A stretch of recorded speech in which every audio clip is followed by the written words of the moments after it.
ಭಕ್ತಾದಿಗಳು ತಾಯಿ ದರ್ಶನ ಮಾಡೋಕ್ಕೆ ಬಂದಿದ್ದಾರೆ. ಅವರು ಕೂಡ ಈ 4ನೇ ವಾರದ ತಾಯಿ ದರ್ಶನಕ್ಕೆ ಬಂದು ಅವರು ಈ ಪ್ರಸಾದ ಸ್ವೀಕಾರ ಮಾಡ್ಕೊತಾ ಇದ್ದಾರೆ. ನನಗೆ ತುಂಬಾ ಖುಷಿಯಾಗುತ್ತೆ. ಮತ್ತು ಮಜ್ಜಿಗೆ ಮತ್ತು ಪೇಡ ಮತ್ತು ಬಿಸ್ಕೆಟು ಎಲ್ಲ ನಾನು ಈ ಒಂದು ತಾಯಿ ದರ್ಶನಕ್ಕೆ ನಮ್ಮ ಭಕ್ತಾದಿಗಳು ಎಲ್ಲರೂ ಕೂಡ ಬಂದಿದ್ದಾರೆ. ನನಗೆ ತುಂಬಾ ಖುಷಿಯಾಗುತ್ತೆ. ಎಲ್ಲಿಂದ ಬಂದಿದ್ದಾರೆ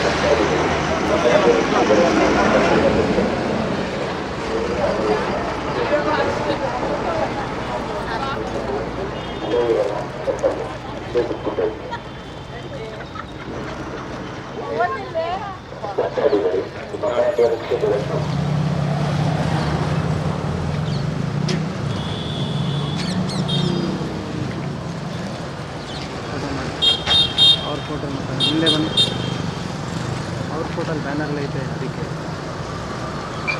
ಚಾಮುಂಡೇಶ್ವರಿ ಮಾತೆಗೆ, ಚಾಮುಂಡಿ ಮಾತೆಗೆ, ಜೈ ಚಾಮುಂಡಿ, ಜೈ ಚಾಮುಂಡಿ.